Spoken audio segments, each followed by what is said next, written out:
What is up? Oh, wait, let me plug in my mic. Actually, that's nicer.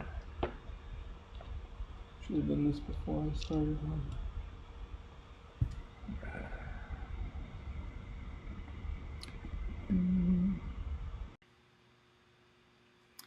How is that? Okay, that looks pretty good. Volume looks pretty good.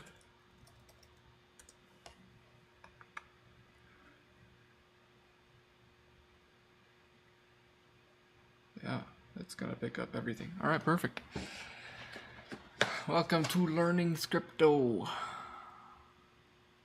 I'm just gonna take an hour and I'm gonna see how far I can get learning my Scryptos. There's a couple of people who wanted to hear about this, so I'm gonna send them a link. Yeah, I've been wanting to learn Scrypto for a little while, and I'm finally doing it. I'm learning Scrypto.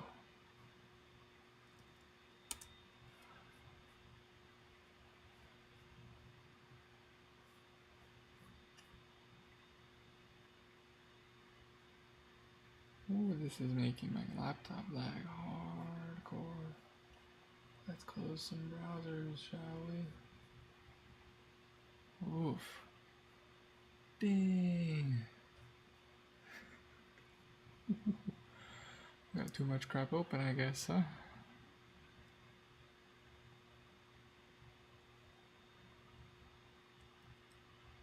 Kill you. Kill you.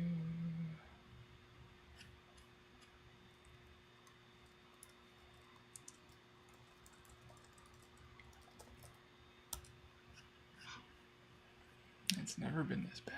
That's pretty crazy. All right.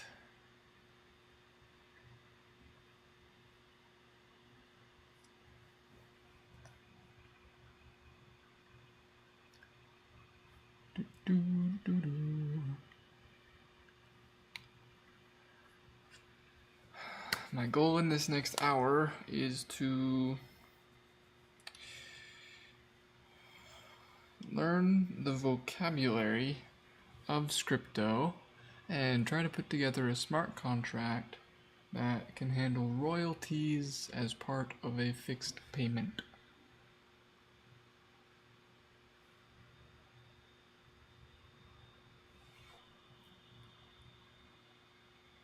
Yep.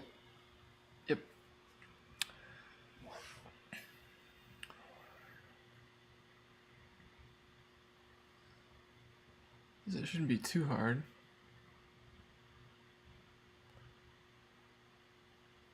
I'd also like to make it possible for people to pay with any token, or to list an NFT for sale with any token. MGO, what's up? I don't know how to say your name. Do you just want to be called? Maybe I'll just call you MG. All right, so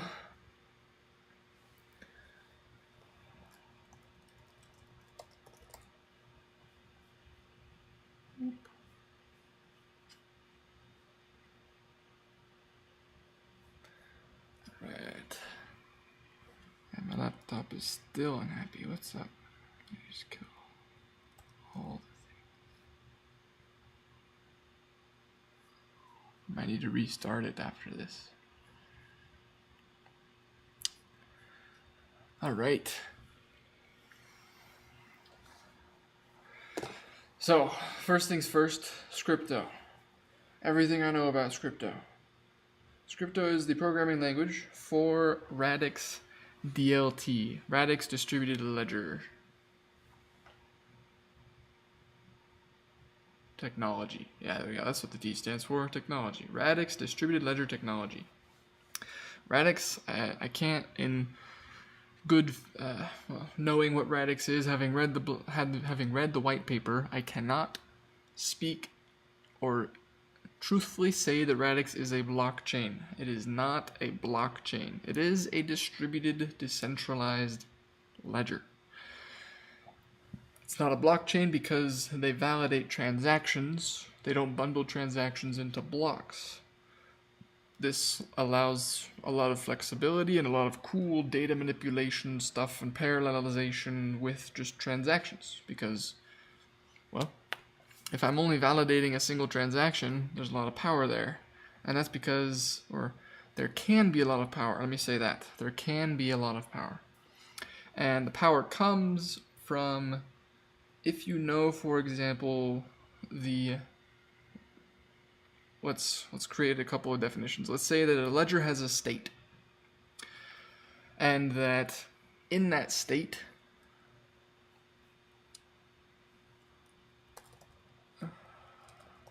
you have a substate. A transaction is never going to affect the entire ledger,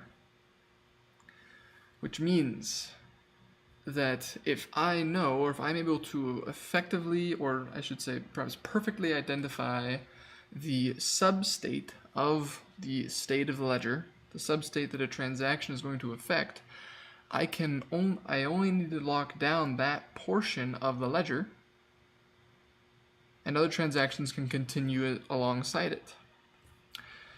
So, for example, if I'm sending tokens from Sterling to MG, I only need to lock down two substates of the entire ledger, and that's incredibly beneficial. Radix and Sui are two blockchains that are doing this, that are leveraging the parallelization super hard, because their languages are set up so that they can effectively decompose a transaction to determine the substates it's affecting. Sui does this with object IDs. Radix does this using, they call them substates. Radix does it using a UTXO, which is effectively what Bitcoin does. It's called unspent transaction output. But they've extended the idea of unspent transaction output, and they've just said, all right, we have a shard. Every shard represents an output. And so if I'm executing transactions, I'll reference previous outputs. So that's how they have affected that. I pulled up Lucidchart so I could create a little diagram of it, but I finished my description of what Radix and Sui are doing to parallelize, that's a funny word, parallelize their transactions to increase throughput effectively to unlimited amounts, as long as you're not smashing, or I should say running tons of transactions that are all interdependent, because you do have to order transaction causally. So if there's, like, if you're looking at a Venn diagram, let me make an actual, let me make something for this. Blank document. Alright, so if we're looking at substates, let's say that I have two little circles. Mr. Circle. We have substate A. We have substate B. And if they're overlapping in some way, then I must order them. If they're not overlapping, I can handle these transactions just fine separately. And let's make a really big circle, and let's see if we can send this to the back. I'm new to Lucidchart, still trying to figure this out. Range, bring to front, there we go.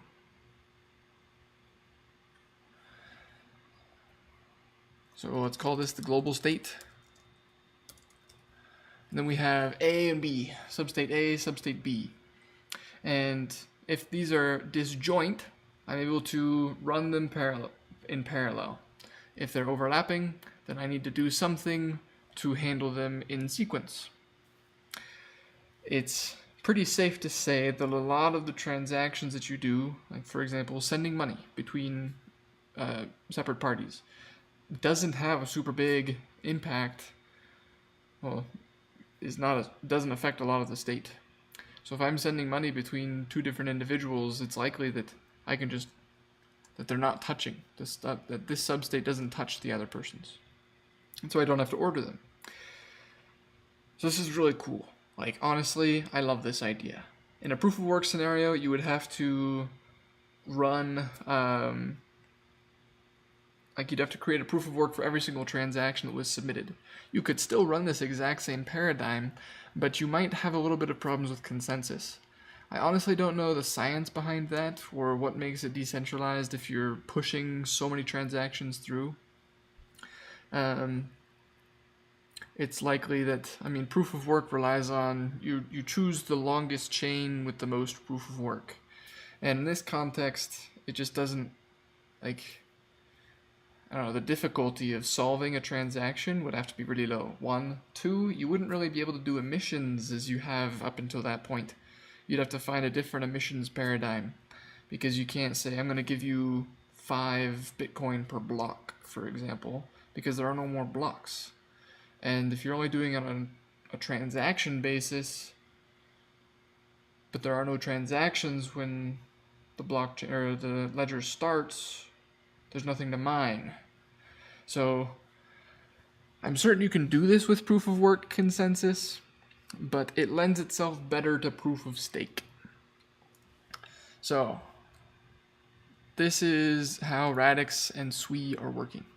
And this is why I've been drawn to them, because of their novel approach to handling transactions and running them in parallel and ordering them or sequencing them based on the state that they are working with and whether or not it overlaps with another one. So, all that being said, let's jump into Scrypto and let's try to make a fixed price, let's try to make a fixed price token. NFT sale. There we go. So I already have my fixed price sale open here. They already have an example of it built in Rust. So Scrypto uses Rust, the Rust language, with their own Scrypto package on top of it. And there's a fixed price sale here, and it accepts you have the NFTs that are listed for sale, and this could be any number of NFTs, and any number of types of NFTs. That's what this resource address pointing to a vault is for. Then you have the payment vault. This is the vault that will receive your tokens. Then you have the accepted payment token, so the token they're paying with. This could be any kind of token. And then you have the price of that NFT. And honestly, I'm thinking my goal is going to be to take this and turn it into, or set it up so that you can list a token for sale for any number of, like, you can list a price for any number of resources or any number of other tokens. So let's say, for example, that you wanted to do something like, I'll accept an offer in swag token and XRD. I'm going to extend it to have that capability, which effectively just means turning this into a hash map, as is here, or a list, which means I need to figure out how to make a list. And I'll need a struct for that list. So let's do it. I've already installed the Rust and Scrypto dependencies and stuff like that. And I used them to create this beautiful Scrypto tutorial. I honestly can't remember where I got this. I know it came from somewhere. Pretty sure it came from building my first Scrypto component. Is that it? I have notes. I try to keep track of everything I do. Install the Scrypto toolchain. Yes. So I did this so I could do things. Did I install the simulator? I really feel like I did.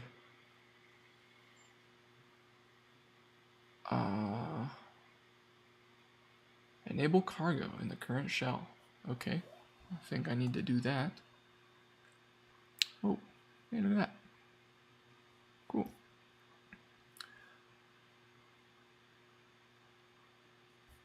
Do I need to do this every time? I'm curious. I don't feel like that did anything. Maybe it didn't do anything. I'm not sure. We're learning. Alright, we are going to create a new... Oh, you know what? Another thing is you can win $75 in XRD when you submit your first unique Scrypto blueprint. I need to be registered for the Scrypto developer program, which I have already done. Your code needs to go through GitHub review process. People are going to ask me to make changes. The Scrypto package has to be unique and submitted by the developer him or herself. That's okay. I'm Sterling. I am doing it myself. So, this is... So in order to, the process that they asked me to go through is I need to fork the community Scrypto examples. So I will fork this. Fork. I will create my fork. And then I will do a thing. Let's see. As soon as it's done, I will clone it. Which means I need another terminal. Mr. Terminal. So we're gonna cd into non-cloud into Pazza into projects. We're gonna git clone my fork. Boom. Then we're gonna open up my fork. Open recent. Nope, just open. Non-cloud, Pazza, projects, Scrypto community examples. Okay. Alright, so we are going, I guess, would this be in DeFi? Would it be in DeFi? Other? Basic?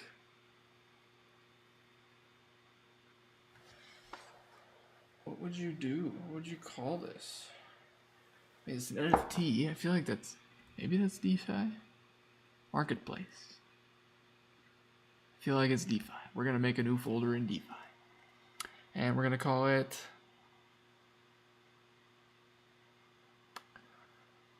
multi-asset sale. Multi-asset fixed sale. There we go. Boom.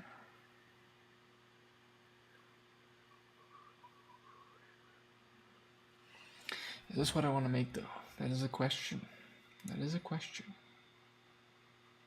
I mean, in the real world, what's the application here? I feel like it'd be super nice to be able to, like trading cards. Let's say I have 3 NFTs and I want to list them for sale in an auction or something like that, and I want other people to be able to effectively trade their own NFTs for what I have.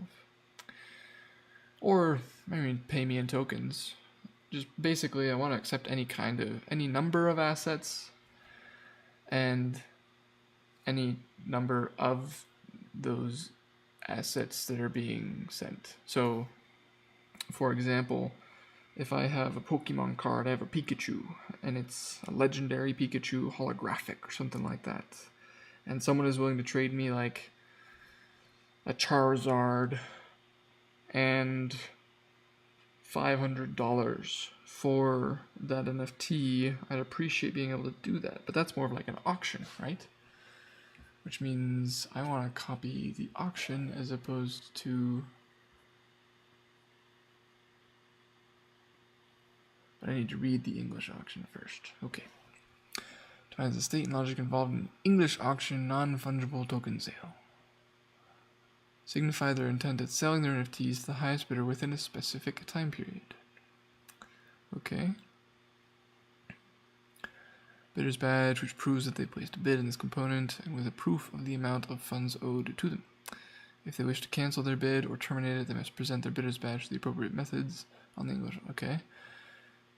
This is the vault which contains an internal admin badge. This badge is used to manage the bidder badges and is given the authority to mint more than burn them. Okay, got it. So this is basically the contract controlled account.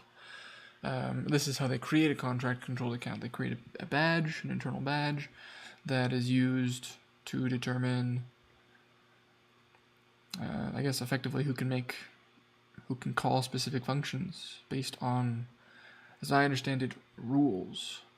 The rules of Scrypto, rules of a component. So they have an accepted payment token. See, so this is good, but we can definitely extend this. The auction will be considered done, and if the minimum automatic sale price is reached, each party will be given their tokens. At different stages of the auction, different actions may or may not be possible. Okay, so auction state. What are you? Let's find you. You're an enum. Where are you defined, friend? Where are you defined? We have open, we have settled. Cancelled. Okay, yeah. Alright, open, settled, cancelled. Dope. Bidder badge. Bid amount, decimal, is winner, bool. Okay.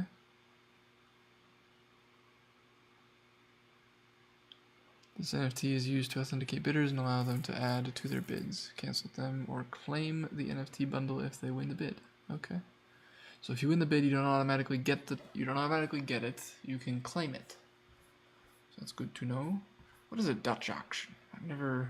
It's English auction. That seems pretty straightforward. What's a Dutch auction? NFTs. Payment. Accepted payment token. Starting price, any price. Oh, okay. So people bid themselves up. Okay. Yeah, that makes sense. I don't really want to deal with Dutch auctions. I don't want to deal with that. So they have a start, they have an end, and people bid themselves up. It's pretty cool, honestly. The fact that Radix already has this stuff pre-built and I can use it as an example, and it's got really great descriptions of what's happening here, and they got the checks. Man, that's gorgeous. I can appreciate that. I can follow this. Okay. Alright. Ending price of the bundle of NFTs being sold. There is a need for an ending price, as this is a Dutch auction. When it is reached, the price of the NFT bundle will be the ending price. Okay. Yeah, so people are able to sell as many NFTs as they want. That's awesome. So I guess what I personally am trying to create is more of an English auction, but people can trade. There isn't just an accepted payment token. There's an NFT vault, and then there's just what people are offering to trade for that item. So that is pretty nice. So I can do that. And the auction state doesn't have to change all that much. You can still have an ending epoch. You don't need anything beyond that. Okay. So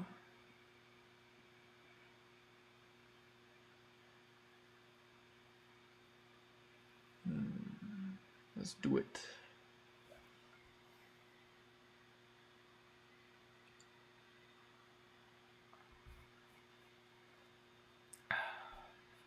We're going to copy this English auction. And what files do we have in Mr. English auction? Nothing. These are modules which contain the main blueprints used for the different types of sales supported by the marketplace.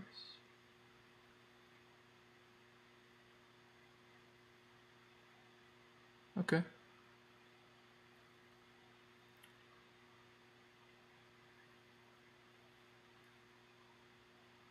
Question that I have is, do these guys have interfaces?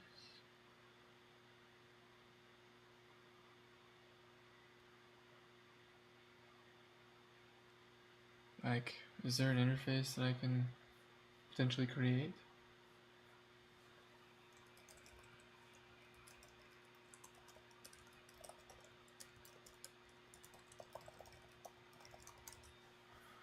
I just asked it in their Discord. Alright. Alright, so that was 25 minutes of learning and discussion with myself. It is time to make a decision on the thing that I wish to build. Alright, so got royalty. I can modify the English auction to create an NFT trade. 1. 2, I could modify all of these actually to include the a system of royalties.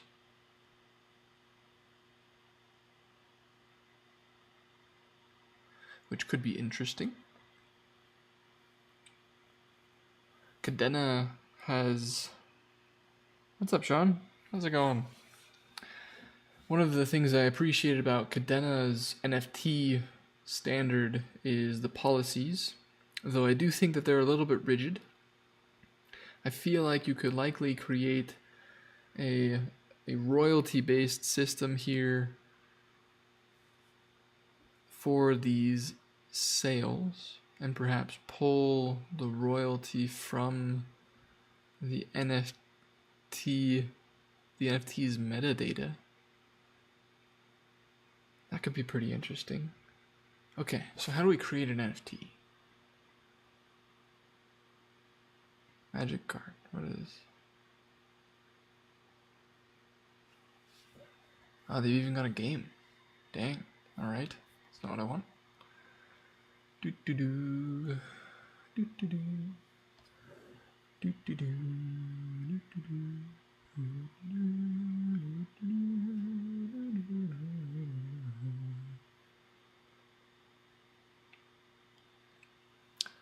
Save types. Decimals. Cross blueprint calls, huh? Interesting. Let's take a look at that. Coffee machine. Alarm clock. Okay. So the alarm clock has a coffee machine component.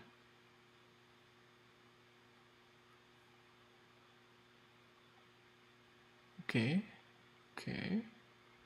Implementation of coffee machine. Coffee machine is a struct. I know that Scrypto is based on assets, and that assets are baked into the layer 1 itself. So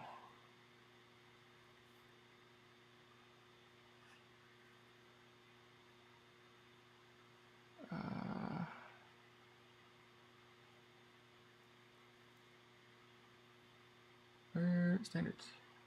Oh, okay. Standards.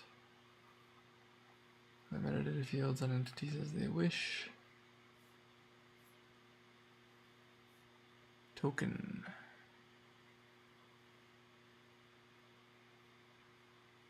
Resource address.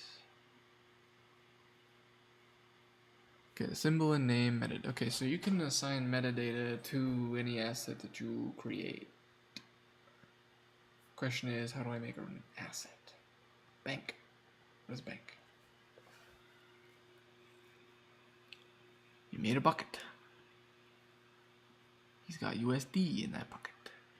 Okay, interesting. Resource builder, new fungible. All right, this is what we're looking for. Metadata, description, USD. What is metadata? Can I call you? What do you need?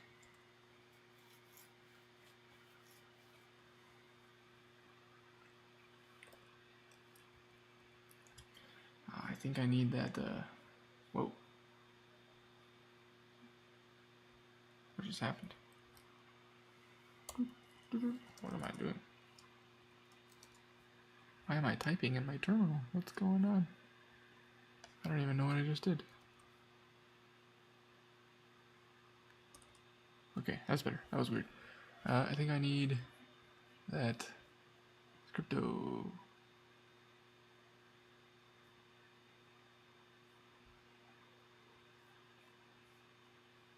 Need this.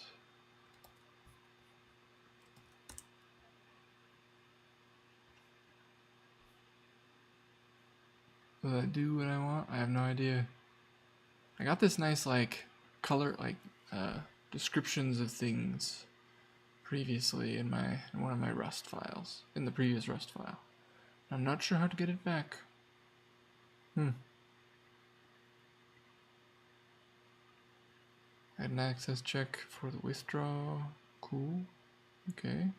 Require owner badge, resource address. Default rule, allow all. Okay.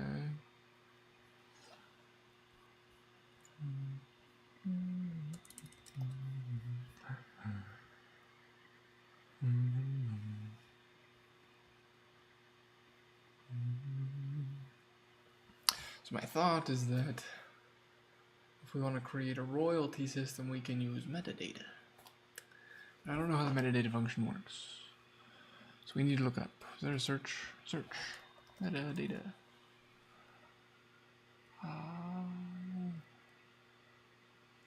Perhaps metadata is only useful for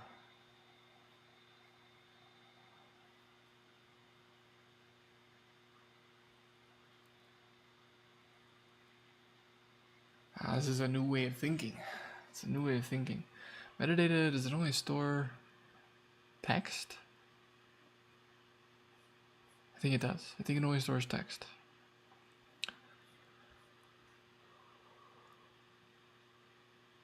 Yep, I'm pretty sure it only stores text.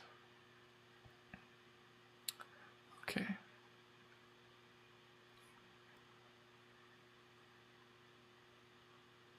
Set of script components, set of resources. Maybe in a set of... Okay, so components work with resources. Resources just kind of do things. And I suspect you could apply rules to resources.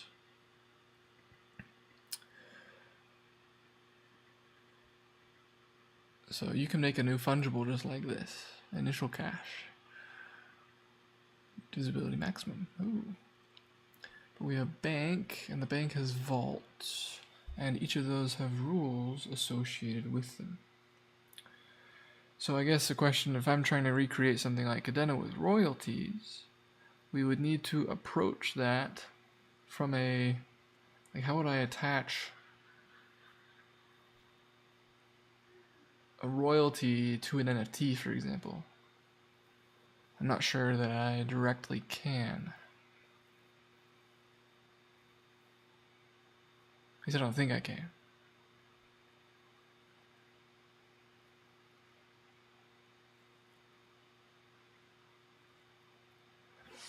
Okay, so a bucket is used to define, I guess, an account. I guess,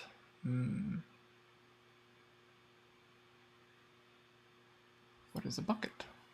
Is there a strict definition of bucket? Whenever you're moving resources around, for example, sending tokens to someone, you will put those tokens in a bucket and send that bucket to the destination. Oh, interesting. Okay. This allows you to group a certain amount of tokens together. It also allows the system to make sure that while resources are moving, they cannot end in undesirable or unpredicted locations. Okay, so we have buckets. And you are going to take a bucket and put its contents into the one on which this method is called. Okay. So you can take the contents of one bucket and put it into another. You can take tokens out. You can take non-fungibles.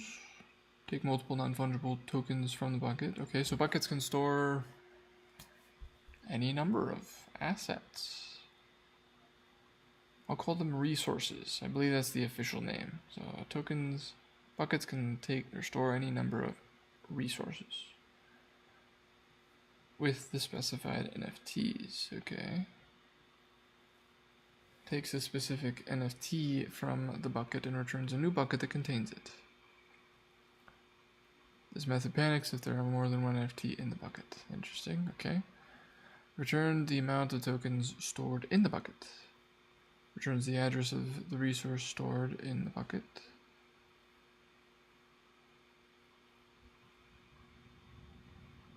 Okay, can a bucket store multiple NFTs? I am not sure it can. on the auth zone before running the specified function.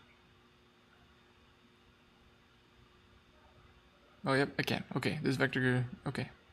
You can get all the non-fungibles, you can get all the fungibles. Perfect. Returns the data of the NFT that the bucket contains.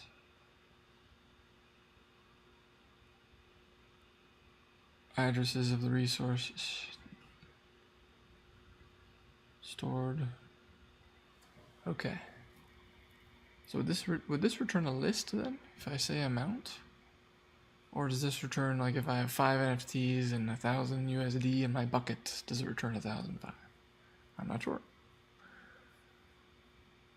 Well, they are moving during a transaction. On the other hand, vaults are used to store resources for longer term in between transactions.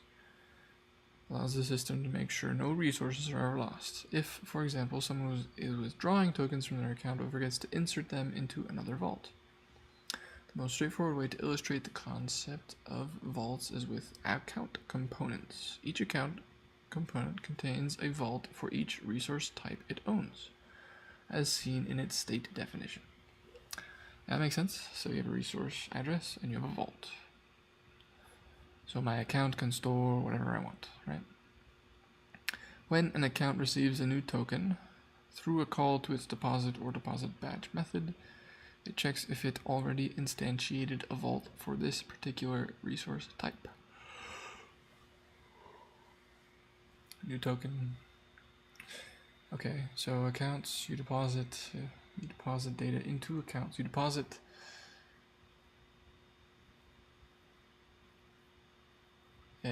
crap into accounts.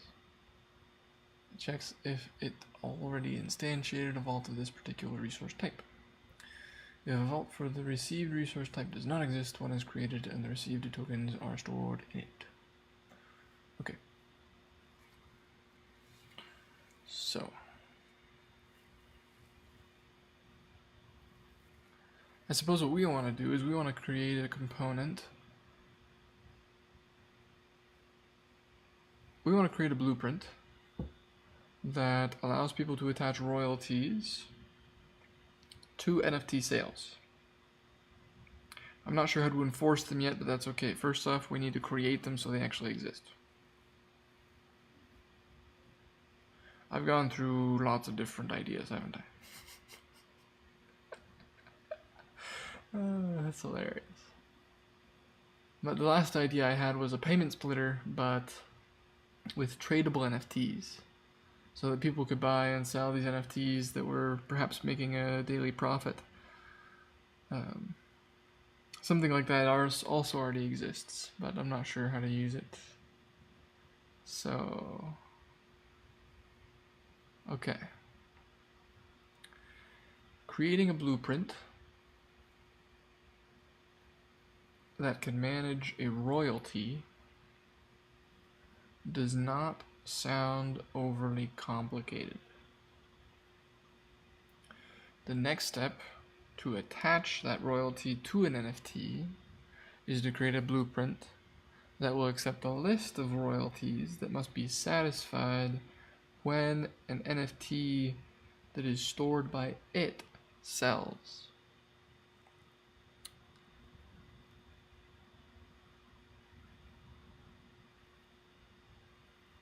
So we're going to create 2 blueprints.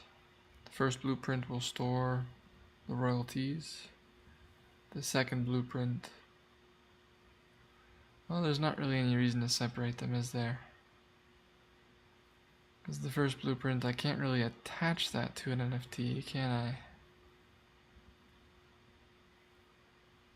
Because the component just stores, in the end the component would just be storing the NFT. Okay. Yeah, attaching metadata, attaching data to an NFT, creating a resource for it. How do they do that? Let's see, Scrypto examples. Core. Payment splitter.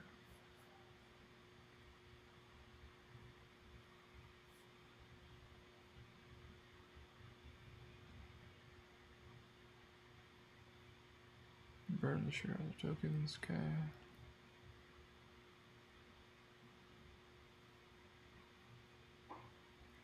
This is a hash map which maps the non-fungible ID of the shareholder badge to their respective vault. Each shareholder gets their separate vault in order to eliminate any possibility of contamination of funds. Okay. Shareholders who are no longer interested in their share to withdraw their funds and give up their shareholder badges. The shareholder's badge gets burned and there is a need for us to remove their vault from the vault's hash map. However, vaults are permanent storage. This means that a vault may never be deleted or removed, so what can we do now with the vault of the shareholders giving up the shares? Well, what we do is we move it to a vector of dead vaults that are no longer being used. Okay, that's good to know. Is locked or not. Once a payment splitter is locked, it may not be unlocked again. The locking of a payment splitter means that no more shareholders can be added to the payment splitter, thus protecting the existing shareholders. The locking of payment splitters is an optional feature built into the payment splitter for added protection. Okay.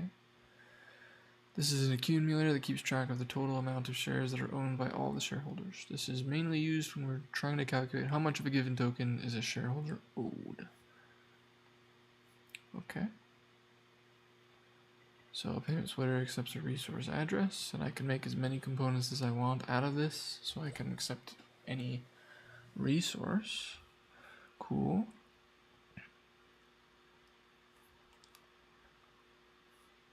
I can instantiate a custom access payment splitter, so I can provide an access rule. Alright. I'm going to need to learn about these here rules. Here's the component address. Okay, so we have resource addresses, we have component addresses. We likely have blueprint addresses. Loading in the resource manager for the provided resource address. Right.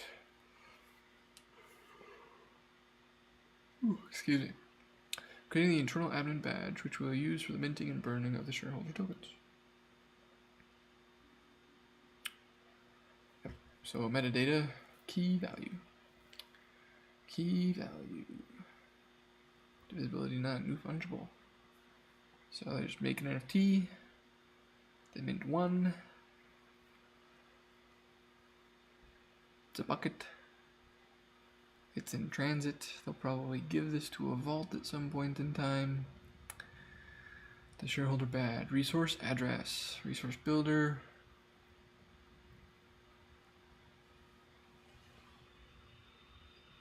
New UUID non-fungible. Wow.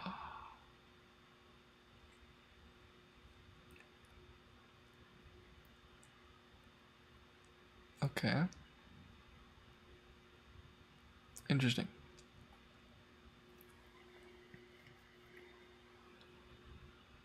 Mintable. Require internal. Yep, okay. Burnable, which also requires the badge. All this makes sense. Like, I can read this. Create with no initial supply. Okay. Access rules.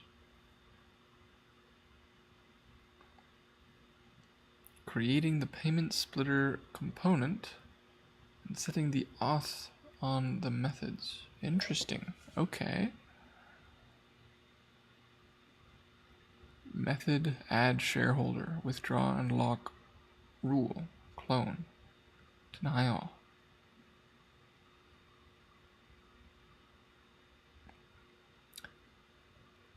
In this case, we did not specify that we would like the auth system to handle the auth for us. We told it to allow access to these methods so that we can take the shareholder badge in our proof. Okay. Got it? Maybe? Okay, I don't get this. This piece doesn't make sense to me. Where are you used? Access rules. Are you used somewhere? Add access check. Okay. So they add the access check. So I assume that add shareholder is...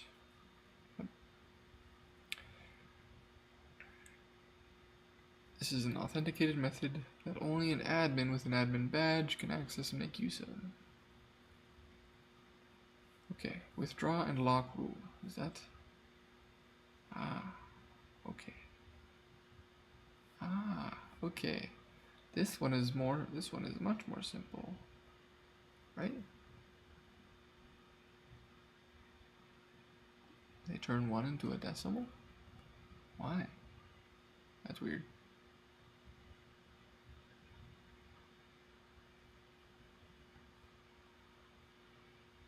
That's weird. Okay. So they pass in an access rule for withdraw and lock, so that adding a shareholder and locking the splitter, you can block that in some way. You can be more flexible in how you manage that. Weird. Okay, so this is pretty cool. This is a new way of thinking. This is definitely a new way of thinking for me. Okay, so we have blueprints. Blueprints are used to create objects, and the same blueprint can be used to make multiple objects. The reason this is different from any Web3 technology I've encountered so far is because, well, I mean, on Ethereum, for example, you create a smart contract. And that smart contract isn't necessarily based on anything else. It's based on an interface. And that's it. You have an interface. And that's potentially what you're going to do. So there's a lot of code duplication, right? If I want to make my own token, I have to deploy all of the code to make my own token again. And I might be able to inherit a code that already exists on chain, but overall I'm deploying new code to make that happen. What they're doing here that is inherently different from Ethereum and also Cadena, where I do the same thing. I deploy a smart contract, and I use that smart contract. I leverage just that smart contract to work as my token. What they're doing here that's different is they're creating these blueprints that can be used to instantiate components where each component can have different functionality based on the parameters that you provide it. So in this case, for example, the instantiate payment splitter receives a resource address so that we know what kind of token, like this could be, I guess it's kind of assuming that it's a fungible. Yeah, is a fungible token. So they assert that it's a fungible here. Yeah. Match accepted token resource manager. What are you doing? Loading in the resource manager for the provided resource address. Okay, so there's a thing called a resource manager. And I guess you can use that to determine if it's non-fungible or not. So that's how they assert if it's fungible. Okay, that's a complicated way to do that, but you know, it works. Whatever floats their boat, right? Okay, so, but you create these components, and these components are inherently reused, like, well, the blueprint is inherently reused to create these components that effectively enable you to do, well, to reuse the code. I lost my train of thought. Gosh dang it. But this is cool. I really like this. I am a fan of this structure, this way of thinking. Because in a decentralized world, it's like, I mean, you don't really want to do super heavy code reuse, right? So, I mean, you might change, effectively, like, if you can set up a blueprint that allows you to instantiate it with all of the parameters that you need for that component or for that blueprint to work for you, you can work so fast. You can build so much crap so fast. That is super nice.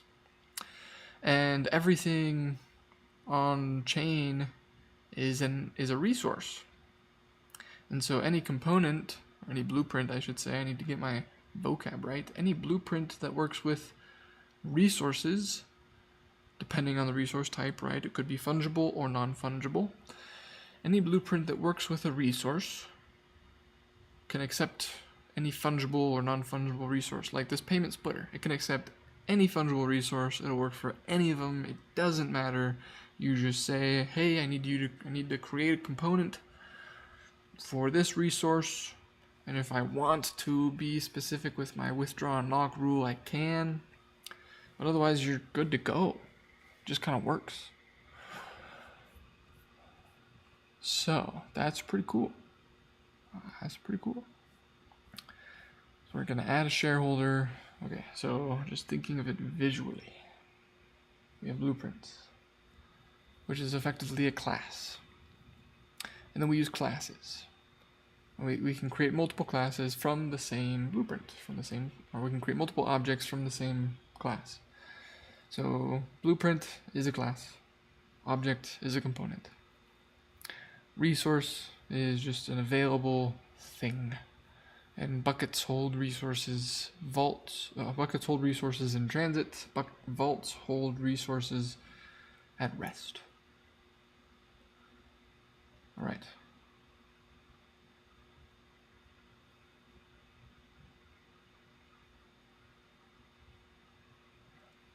So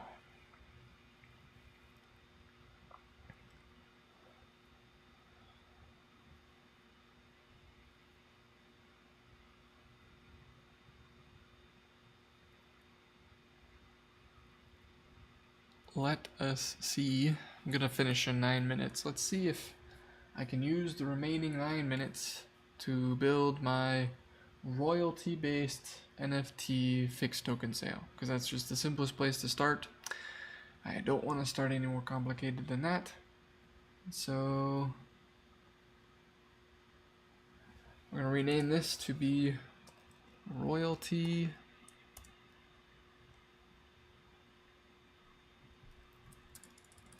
let's say fixed token sale with royalty. Let's do that. All right, we're going to hop back over to our core. Nope. I'm going to go to DeFi. We're going to look at nope. Where were you? Were you in core? Resource creation. Cross blueprint call.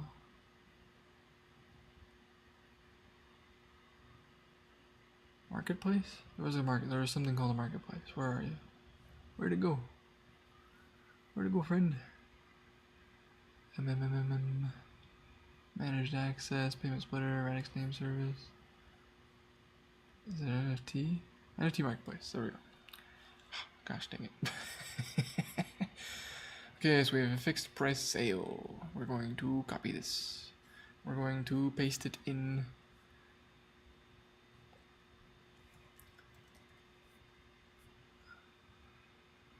What do I call you? Fixed price sale. With royalty.rs. Paste in our beautiful code. Scroll all the way up to the top. And I believe that the first thing we need to do is we need to make a struct that will be used to do cool things. This is going to be a royalty. And a royalty... Yeah, good job, GitHub Copilot. I don't think that was right at all, but you know, it works. I think this needs to be a vault. Instead of... This is the vault of the royalty recipient. This is a percentage of the sale price that will be paid to the royalty recipient. There we go. Okay, so we have a royalty-based system. I mean, the big question I have though is how do I attach like a royalty to an NFT? I could use the metadata. I totally could, but it's a string. I guess I can parse a string into a decimal easily enough, right? Can I parse a vault from a string? I don't know. I didn't spell it right. Vault. So we have a royalty. And we're going to have a list. We're going to have the list of royalties that will be paid to royalty recipients. I just say it will be paid out. Oh. Yeah, hey, look at that. GitHub Copilot knows Rust. Let's go. That was awesome. Okay, so we have our list of royalties. We have our fixed sale price. So what we want to do is, okay, so at this point we know that the sale of the tokens can go through. Okay, that's good to know. That's good to know. There's a thing we need to do. We are going to instantiate fixed price sale. So that's good. That's good. Non-fungible tokens. We have a vector of buckets. Why do we have a vector of buckets? What is that?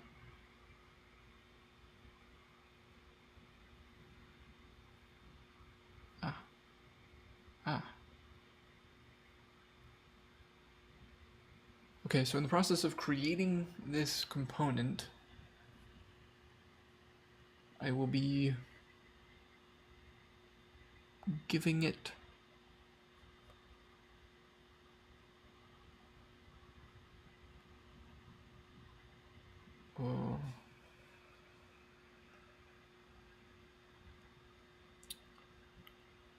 vaults and aggregate all the tokens in the buckets into the vaults of this hash map. Okay, so I'm passing it the vector.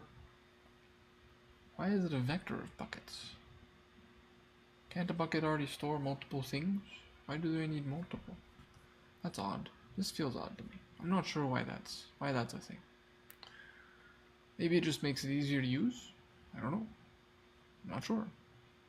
It seems odd, but it still seems odd. Okay, so insert vault new bucket resource address.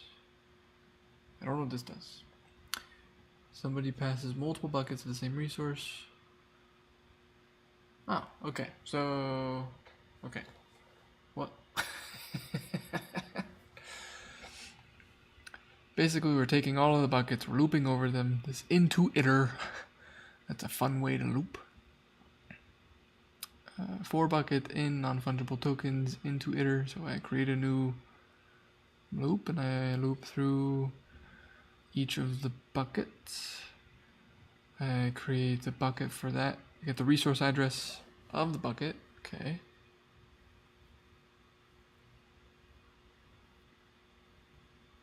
So I guess maybe I misunderstood and a bucket can't be used for multiple assets at the same time. Okay, but what we need to do is we need to assert that. I'm gonna make a check. I'm gonna make a check. Oh, that didn't work. I didn't want that. Checks the royalty percentages are non-negative and add up to less than 100%. I like it. Good job, GitHub Copilot. Let's effing go. That was great. Let's see. Okay. Non-fungible tokens dot iter any X amount.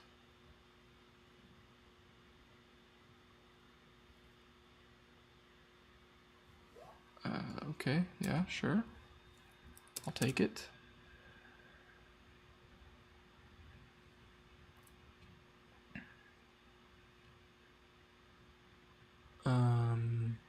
Wait, nope, that's not what I wanted. That is not what I needed. We want to assert that what do we have?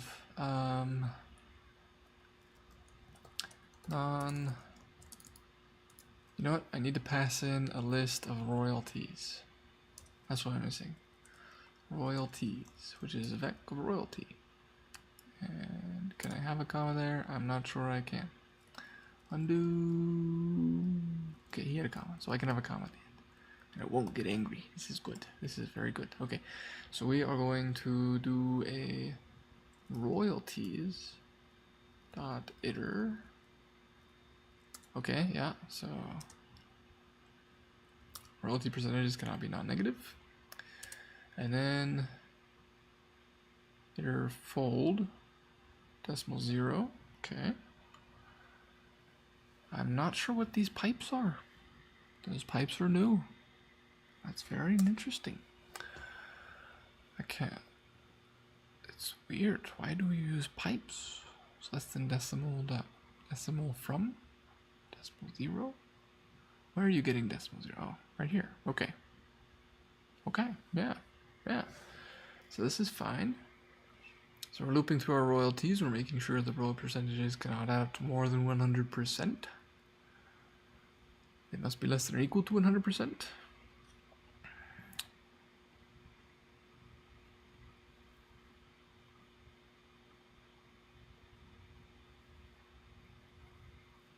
Which, you know, makes sense. What do I add here? Yep. So x dot percentage. Okay, so we're asserting that the royalties add up to the appropriate amount. Now we need to store the royalties. So you create the fixed sale component, which is self, and we are going to add the royalties here. So now we're storing the royalties in our component, and they can be used to handle sales.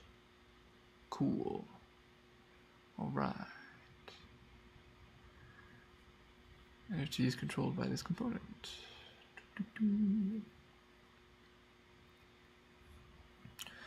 Okay, so the buy, we know that the buy can take place at this point in time. So that's good. We need to take a payment vault and put a bucket of the tokens used for payment. We put them into the payment vault. Alright, so before we do that,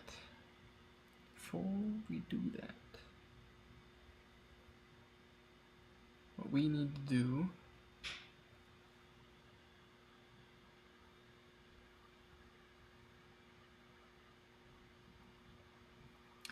we need to, 1, get the total royalties. 2,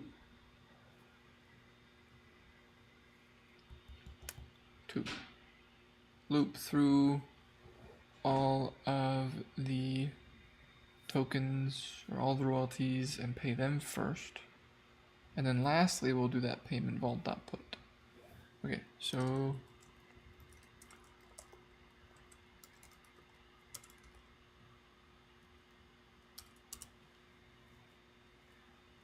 for royalty and self, the royalties.iter makes sense. Royalty amount is a decimal. Royalty payment is going to be a bucket. Payment.take royalty amount. We don't need to transfer. We just need to use put. So we need to do royalty dot recipient dot put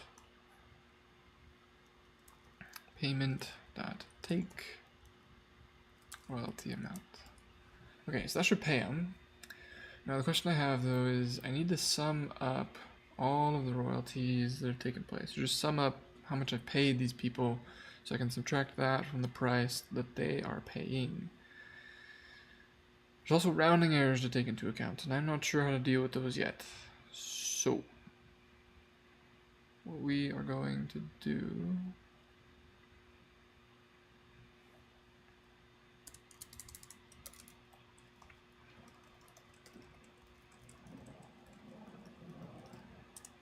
we're going to track the total paid in royalties. Yeah, let mutable total royalties paid is this. And we're going to add the total paid in royalties. I'm going to assume GitHub Copilot knows whatever the fetch he's doing there, the plus equals. Then we're going to take self.price and we're going to subtract off total royalties paid. Okay. So that should work, honestly. That should work.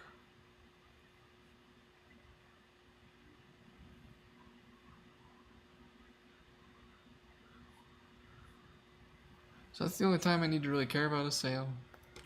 I mean, I've got the royalties, or I should say, that's the only time I really need to care about royalties.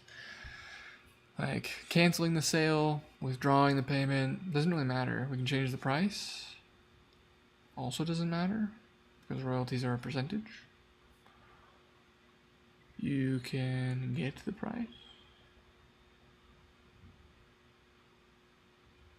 Okay, yeah, that makes sense. Return a resource address and a decimal is sold. Self.payment vault that is empty.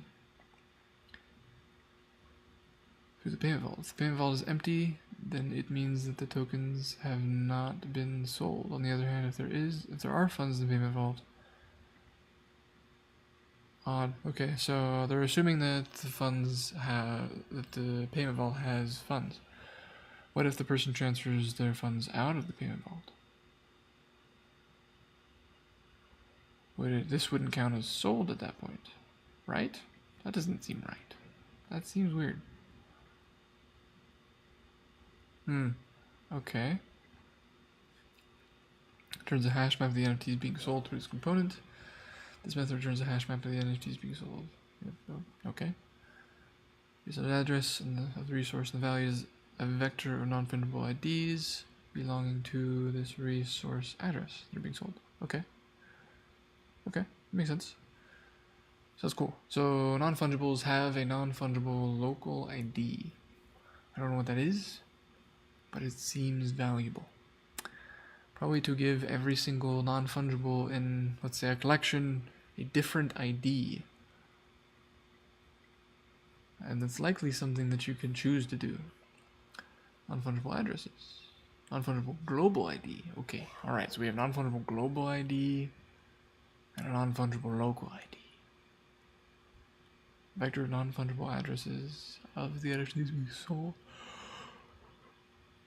Okay, so this one gives you a list of all of the NFTs that are being sold. This one gives you a list of all of the different types of NFTs being sold. But, being completely honest, I'm pretty sure this is good to go. I don't know. Cargo.toml?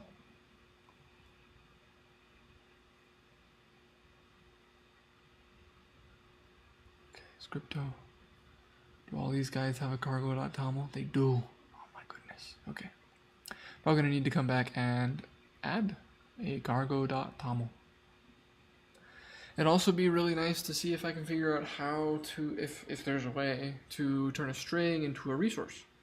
Because if I can do that, then when you make your NFT, you can add the royalty information into the metadata.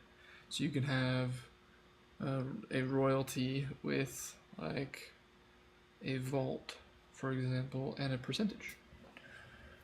So I suspect there's got to be a way to do that. I don't know how, but I suspect it works. But there we go. We have successfully, as far as I'm aware, we've written something. We've written cool things.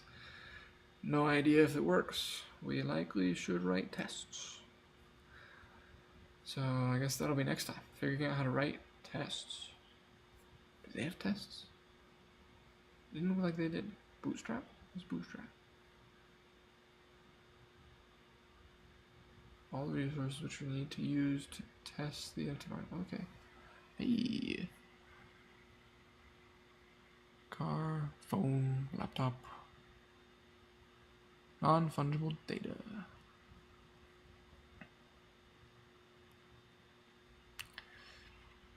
So this guy mints a whole bunch of laptops and he returns all the bootstrap. Okay.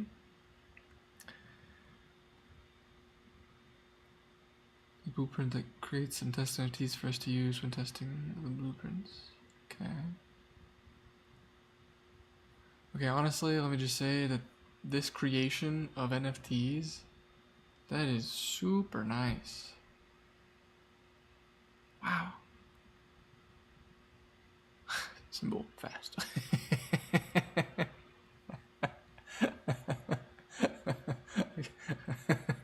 I can appreciate that. Okay, how do we test crap? Transactions? Oh yeah, okay, RTM. What is an RTM? Oh, interesting. Okay. I'm gonna need to look into this. I don't know how this works. I don't want to get into it right now. It's late. I'm kind of tired. These are images. Comparison.png. What are you?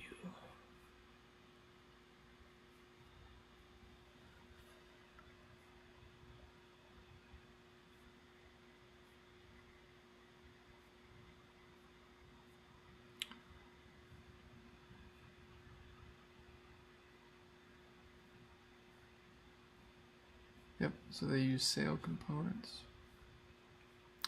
So adding royalties to these, honestly, it's nice. It's really nice. There's no reason not to. Okay. Essentially, I'm just making them more flexible.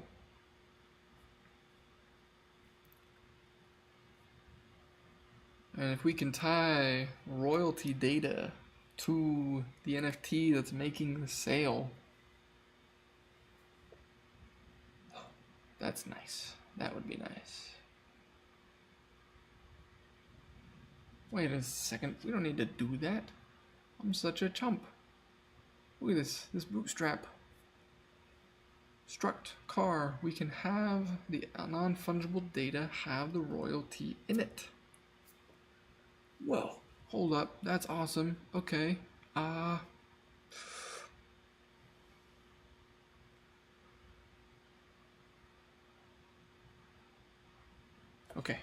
Okay. Repercussions. So with that, we need to also be able to. I need to be able to reference the struct from this component, or from whenever I'm creating a component, for that matter, to include the royalty. 1. 2. I need to be able to check if the non-fungible data. Well, I need to be able to get the non-fungible data. I have no idea how to do that. I'm certain there's a way. There's gotta be a way. 3, I need to be able to check what properties non-fungible data has. I'm gonna write these questions down. To tie a royalty to an NFT. 1. Use the royalty struct in. Use a royalty struct in other. Well, when creating the NFT, nest it as a property. Okay, so there's that.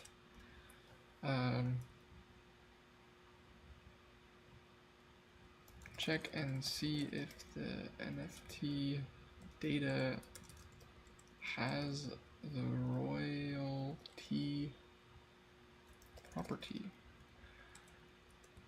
or can I add an interface to a struct?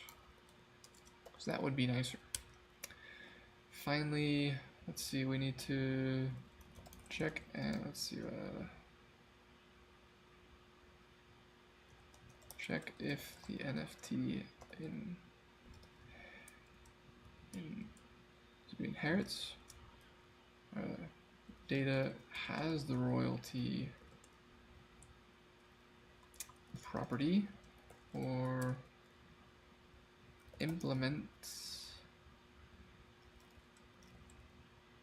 the royalty interface, use its information. Alright. Honestly, if we could do that, that'd be awesome. That'd be super awesome. People could mint their NFTs, they could tie a royalty to it, and then, I mean, they could just make sure, obviously, even with that royalty information there, you can't necessarily enforce things. No, that's not true. Oh, I'm gonna need to think about more about this. Maybe through rules you could potentially enforce the sale of your NFT. Make sure that every time it transfers hands, you receive the monies. Whew. It's possible. We might be able to recreate Marmalade. But make it even better. But there we have it. We have learned Scrypto, we wrote a smart contract, we went over a lot of things, a lot of different ideas. Hour and 15 minutes in, we've already written our own smart contract. Let's go. I'm going to merge this and see if they accept it. It's not done yet. I've got some learning to do. I need to see. We have things to discover. But, yeah, I'm pretty excited. This has been fun. This has been a lot of fun. Thanks for joining me. Have an awesome day, and I hope you learned some fun things, laughed at my ramblings, and that you feel enlightened with life. Have a wonderful weekend. Great weekend. And I have a plug. The plug, you know, you always gotta plug yourself. So if you're here, if you're watching this, if you're viewing my beautiful face right now, and if you enjoyed this video, I ask that you smash the subscribe button. That's what everyone says, right? We smash the subscribe button. I'm here to teach. I'm here to serve and learn. And I can do that better if you smash that subscribe button. XRD Whale, what's up?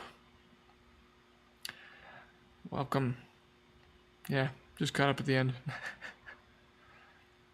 Thanks for hopping in, MG. I really appreciate it. So, welcome, guys, and goodbye. Have a good one.